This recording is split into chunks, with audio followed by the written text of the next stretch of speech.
どうも AP 山下です。上方の11月前半ですね、釣り行ってきました。今回はですね、カヤックとショアで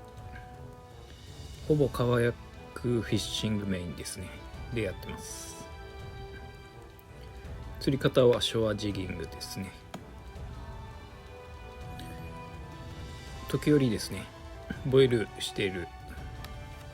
の魚が見えたのでカヤック出してみようかなということで、久しぶりのカヤックフィッシングになりましたね。風も穏やかでだいぶ釣りもしやすかったですね。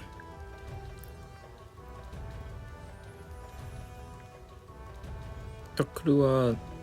7フィート3インチのドットと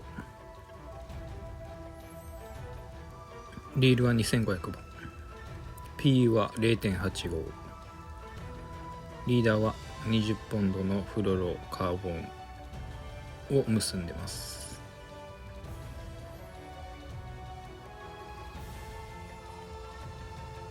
ルアーはですねメタルジグの 26g と 9g を2種類ですね使い分けてます。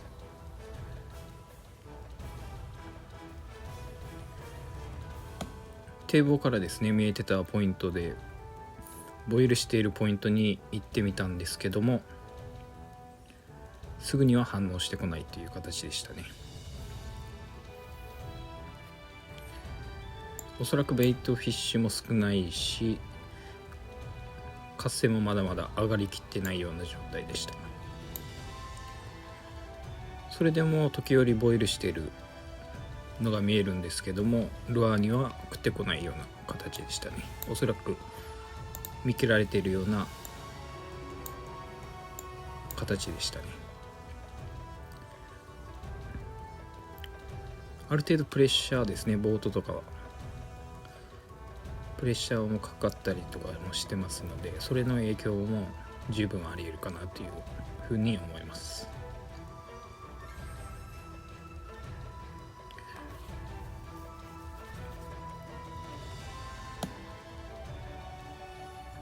基本はただ巻きですね。でレンジは表層から反応がない時はボトムから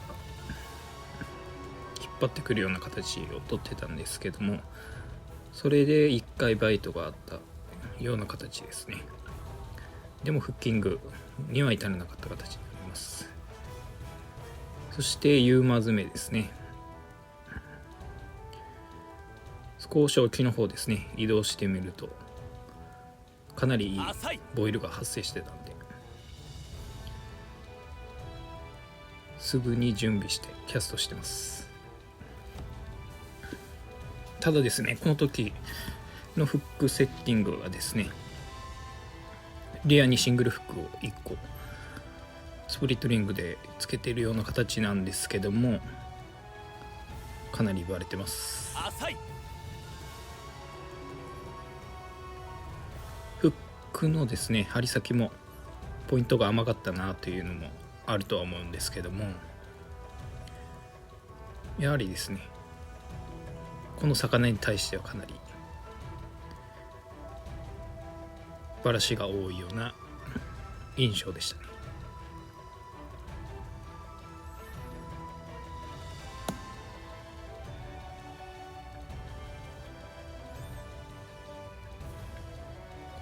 こういうボイルの多い時ですね、反応を得られる時は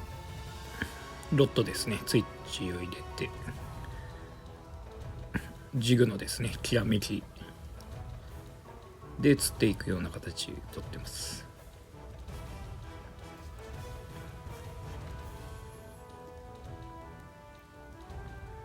浅い。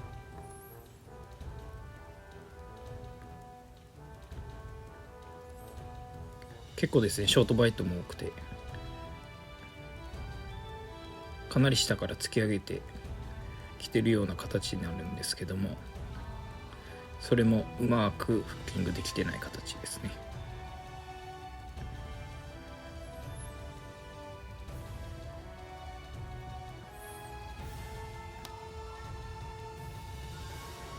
結構ですねベイトのフフィッシュもかなり群れが表層ですね出てで確認できて、もう水面ですね近くで確認できるんですけども、この時がほぼ3センチぐらいですねのカタクチイワシになるんですけども、それが水面一面に群れてるような形ですね。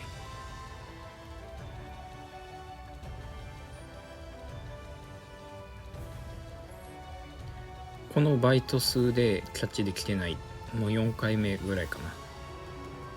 なのフッキングバイトはあるんですけども、未だノーキャッチということで、ここはもう変えないといけないポイントでしたね。若干こう焦ってるんで、それの前もあってちょっと時間かかってますね、変えるのに。フックをこの後ですね変えるんですけども、もう少し早く変えてもよかったなと思ってます。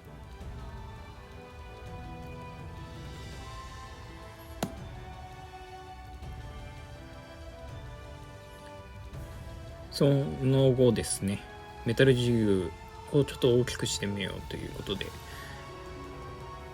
重量アップですね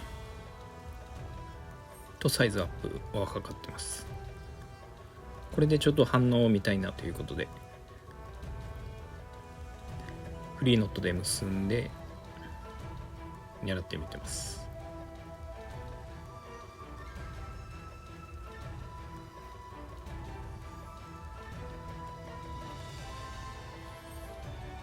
で何頭かですねやってみたんですけども、反応はなかったですね。やはりサイズ感をかなり見切っているような形でしたね。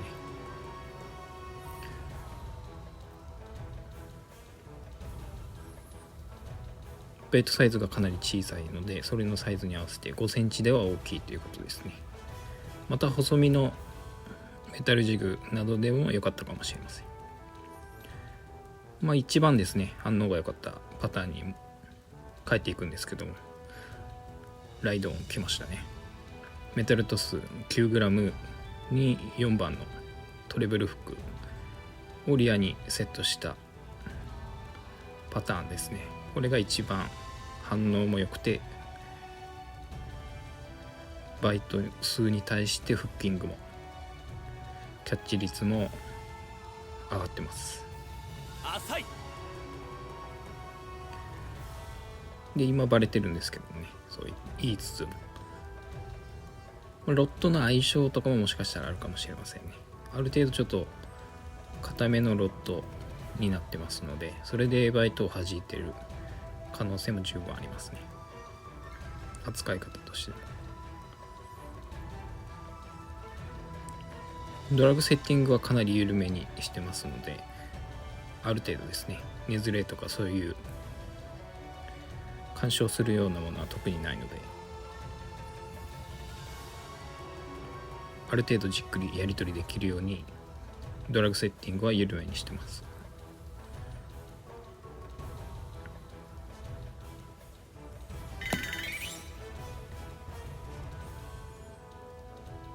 帰って2回目ですね、次にフッキング決まりました。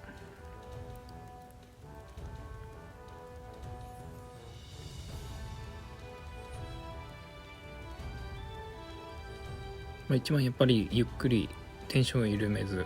一定の感覚で巻いていくのが一番いいかなと思ってます。でリーダーもフッキングした後ですね、口の中に入っている場合が多いので、ルアーが丸ごとですね、そういう場合はできるだけテンションをかけてやらないとリーダーが擦れてブレイクっていう形になって逃がしてしまう形になりますので、ある程度のテンションをかけつつやり取りしてます。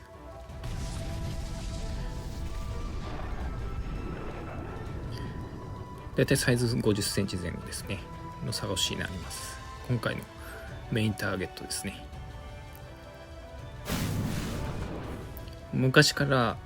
釣ってるんですけども、一番青物馴染みの深い青物の一つですね、自分にとっては。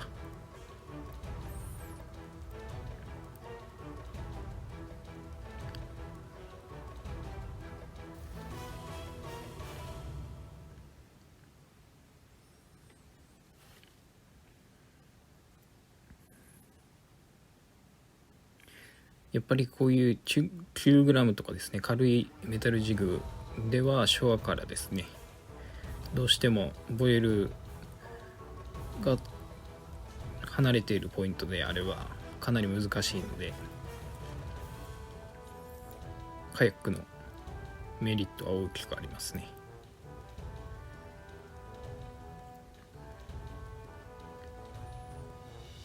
それでもゆっくり近づいてもやっぱりプレッシャーはかかっているようで、魚もですねある程度出にくかったり、ちょっと近づきすぎるとボイルがですね収まったりすることもあるので、十分アプローチと移動を注意しながら釣りをしてますね。で久々のこのサワラのサゴシですね、ボイルに出会えたので良かったんですけども、かなりどうしても焦ってしまっているところがまだまだいただけなかったなと思いつつ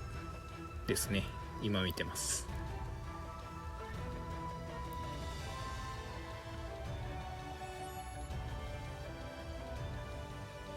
特にですねランディングの後ですねは必ず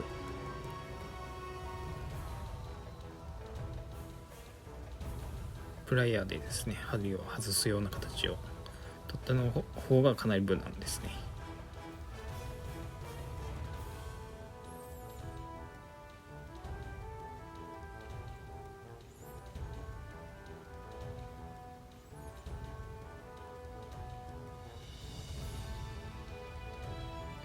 そして今回ですねロッド1本のみでカヤック乗ってるんですけども、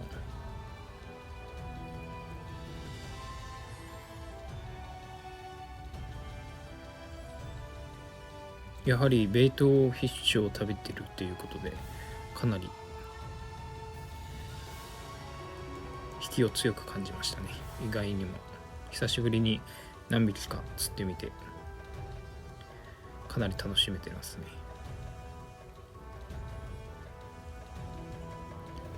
これがある程度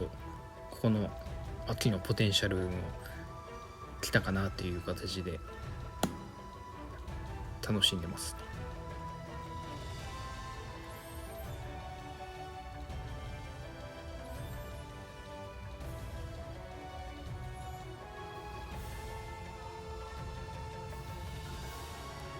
この時のロストは1回でだけですね。フリーで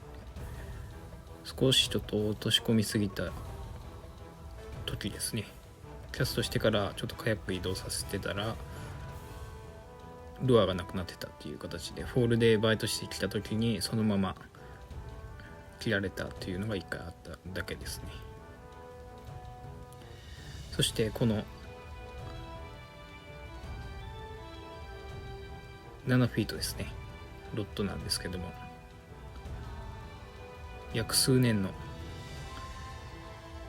使ってきたかな。だいぶ自分の手に渡ってから5年以上かな使ってきて、いろいろアオリイカとかですね、ヒラスズキやら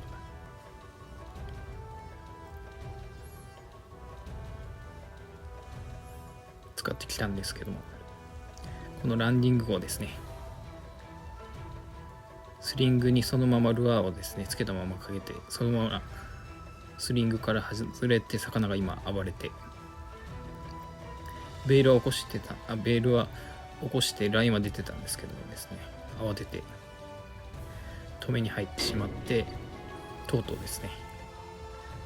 ティップの方ロッドの方が殉職という形になってます。折れてしまってますね。ここで引くわけどうしてもちょっと今のですね良くなかったのがランディング後ですね、ネットに入れてから必ずルアーを外してスリングなどにですねかけるような形にしないと、今のようなですね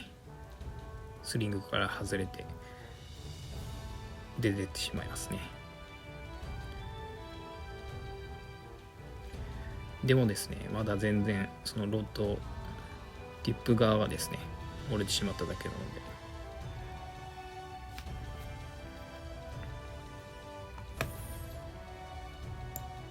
釣りはやっているっていう形ですね。でちょうどもちろん時間帯も暗くなりかけたので、帰り際のボイル打ちなんですけども、一番最初に入ったポイントでボイルも起きてたので活性が上がってたので、そのままですねメタルジグ投げてライドオンしてますね。ロッド折れても釣るっていうサゴシエのね思い感じ取れますね。今までだったらもうそこで諦めて帰っていくようなこともあったんですけども、だいぶこのロッドにはですね釣らせてもらったので、十分楽しませてもらったし、いい仕事をしてもらったなという形で、最後の最後ですねまで使ってもらってます。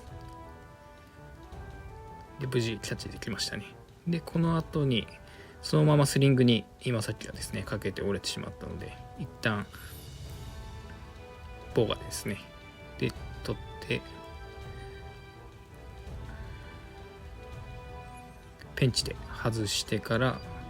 処理するっていう形で必ず取らないといけないですね。今後注意しておきます。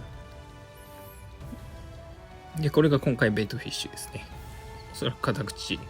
イワシの子供になってます。これが一面に広がってました。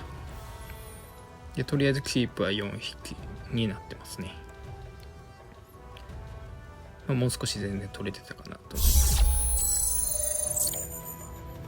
で日を改めてショアもですねからも狙ったりしてます。タックルは10フィートのロッドにリールは5000番で P の2号がメインラインで、リーダーが20ポンドの6号ですねのフルローカーボンになってます。ジグはメタル塗装 26g でもヒットはありましたね。でショアからですね一番やっぱり課題にしてたのがブレードですね。ジグとメタルジグ、どちらがいいかなという形でチェックしてます。特にですねメタルブレードジグ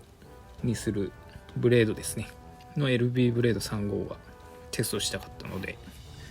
その面でどのような反応をしてくるかなという形でチェックをしてみました。で結果はですね今回のパターンではよろしくなかったです。結果としてはですね、やはりベイトサイズやアクションですねが見切られてた可能性も十分ありましたね。それから 26g のフックですね、トレブルフックにかなり反応が良かった可能性も十分ありますね。アクションをさせてフックがですね十分ルアーの役割を果たす時もありますので、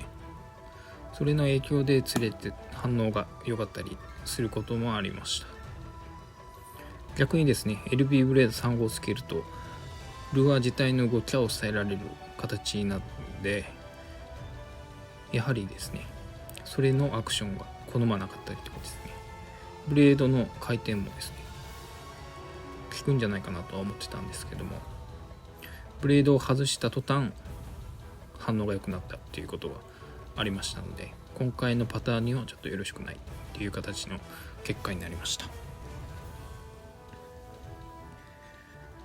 そしてですねショアから釣れたのがだいたい1匹かと、リーダーブレイクが1回でバイトが 3,4 回ぐらいですね。時間的にも短かったりすることもあったんですけども、やはりボイルがですね一度キャスト範囲に入ってくるチャンスっていうのはかなり少なかったので、再度ですねカヤックでリベンジしに行ってます。できればですねちょっとフライでもできないかなということで持ち込んで素人なりにやってみてるんですけども、やはりラインシステムですねとかロッド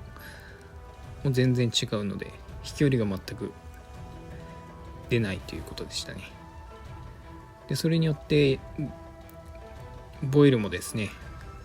だいぶまばらなボイルが増えてたので、キャストする範囲にフライを落とし込むっていうのがかなり難しかったですね。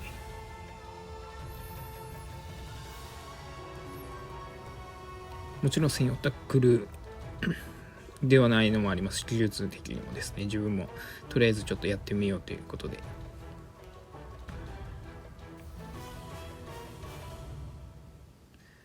やってみてるんですけどね、今回ヒットはなかったですね。もう少しボイルが固まってたりするようで、継続するような形であればもしかしたらいけたのかもしれないですけども、ちょっと難しそうでしたね。すぐにほぼスピニングロッドですねの釣りに切り替えてます。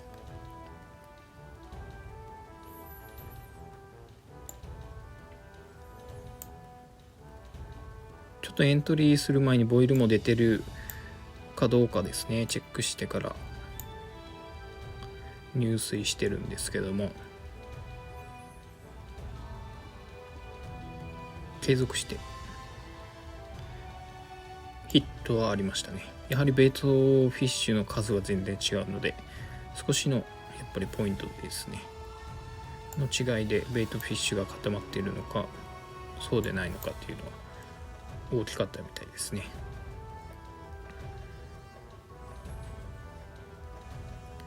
今回ですね、ロッドはだいたい6フィート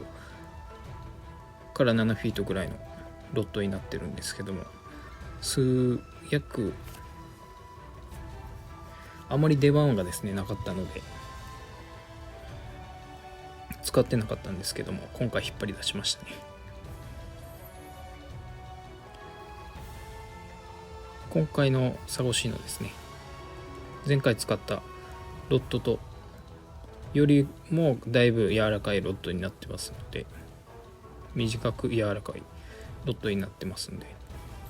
キャストした感じはですね、ちょっと力力んでしまう形で飛ばなかったりとかですね、ちょっと飛距離が落ちる分、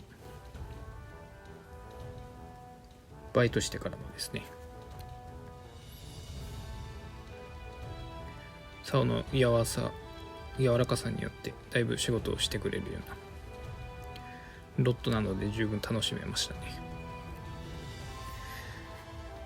こういうカヤックフィッシングですねで使っていこうかなと思ってます。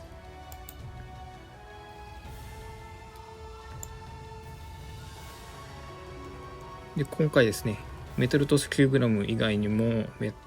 スタンプラグ 55S とかですね、スライドワイパー 55S とか、トッププラグとかミノをですねも使ったりもしたんですけども、ヒットはなかったですね。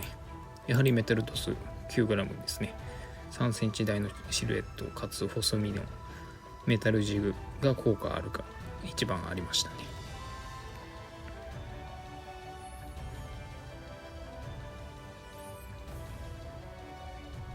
だいぶ最初からですね引かなずに寄ってきて、寄せるとだいぶトルクある力で引いてくる時があるので、そこに注意しながらですねやりとりしないとバレたりとかですねする場合が多いかもしれません。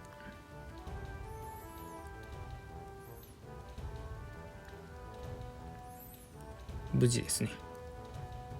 早々に1匹目をキャッチできました。サイズは変わるはずですけども、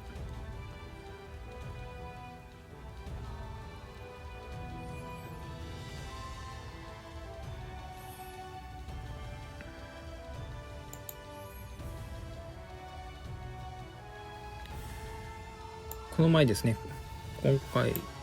前回カヤックに乗った時よりもボイルがですねバラバラになってましたね。バラバラというよりかまとまってなかったボイルが多く出るような形になってましたね。ベイトフィッシュもかなり広範囲、思ってた以上に広範囲に群れがいたので、それによってバラバラになってたりとかですね、プレッシャー、人的プレッシャー、ボートとかもですねあるんですけども、そういうプレッシャーによってもう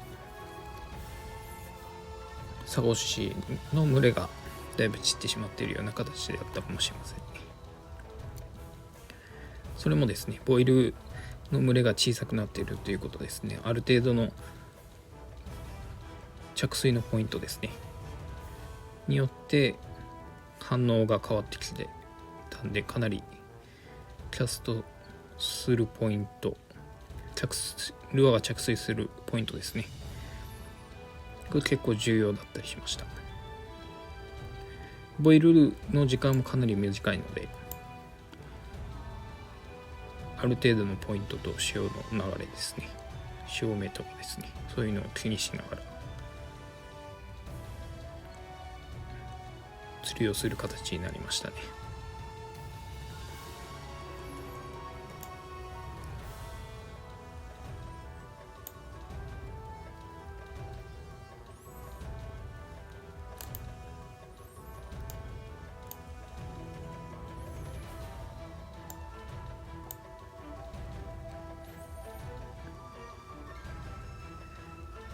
で、サワラですね、このサゴシもいるんですけれども、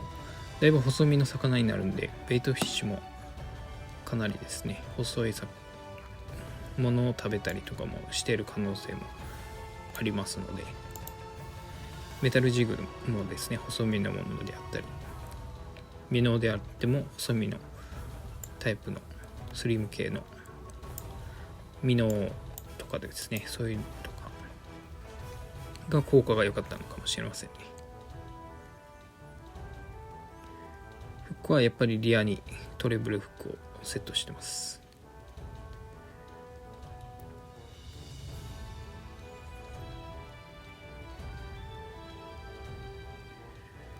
今後ですね、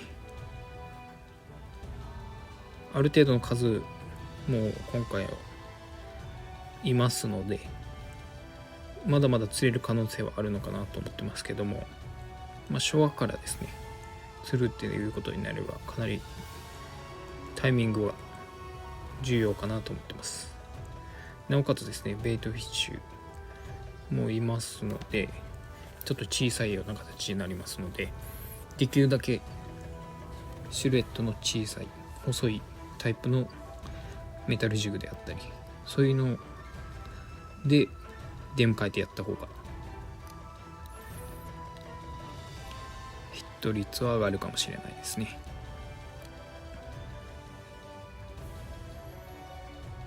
結構自分のですね出してるメタルジグがファット系、要するにちょっとボディがですね大きめのジグになるので、相性的にはちょっとあまりもしかしたらよろしくないかなっていう形になってますね。これからどのぐらいまでちょっと滞在するかはですね魚次第なんですけども、だいたい多い時は12月までも狙えたりするので、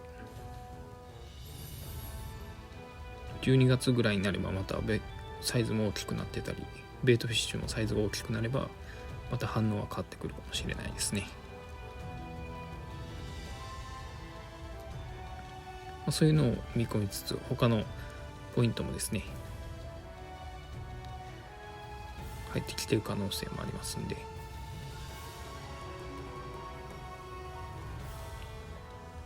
十分ですねブレイクと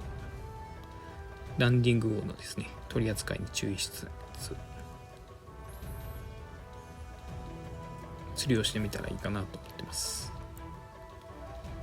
かなり刃が鋭いので、そこはですねかなり十分プライヤーとか針を外すものを準備して釣りをしてみるのが一番いいかもしれません。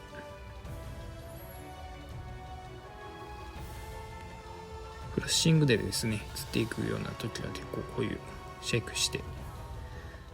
ロッドをですね動かして釣るってフラッシングで光らせてやっているアピールしてバイトを誘ってますね。時折ただ巻きからですね、時折ロットアクションを入れてやるっていうのも今回効果ありましたね。そういう変化をちょっとバイトするリアクションですねまでのきっかけを少しでも変化を作ってやるとまた面白くなってくるような形になってます。ただ単にただ巻きとかですね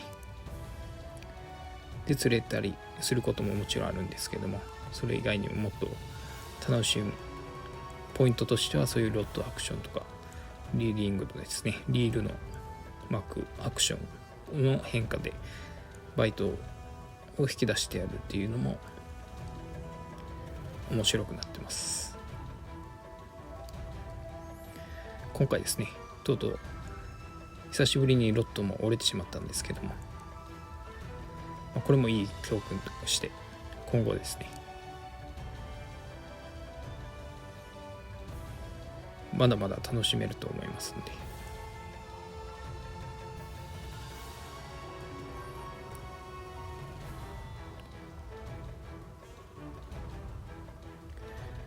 で、LB ブレードですね3号でも釣れるような状況になってくればまた面白いんじゃないかなと思ってます。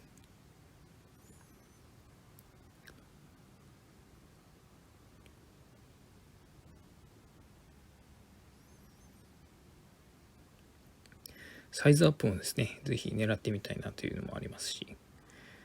今後ですねそういうのを気にしつつ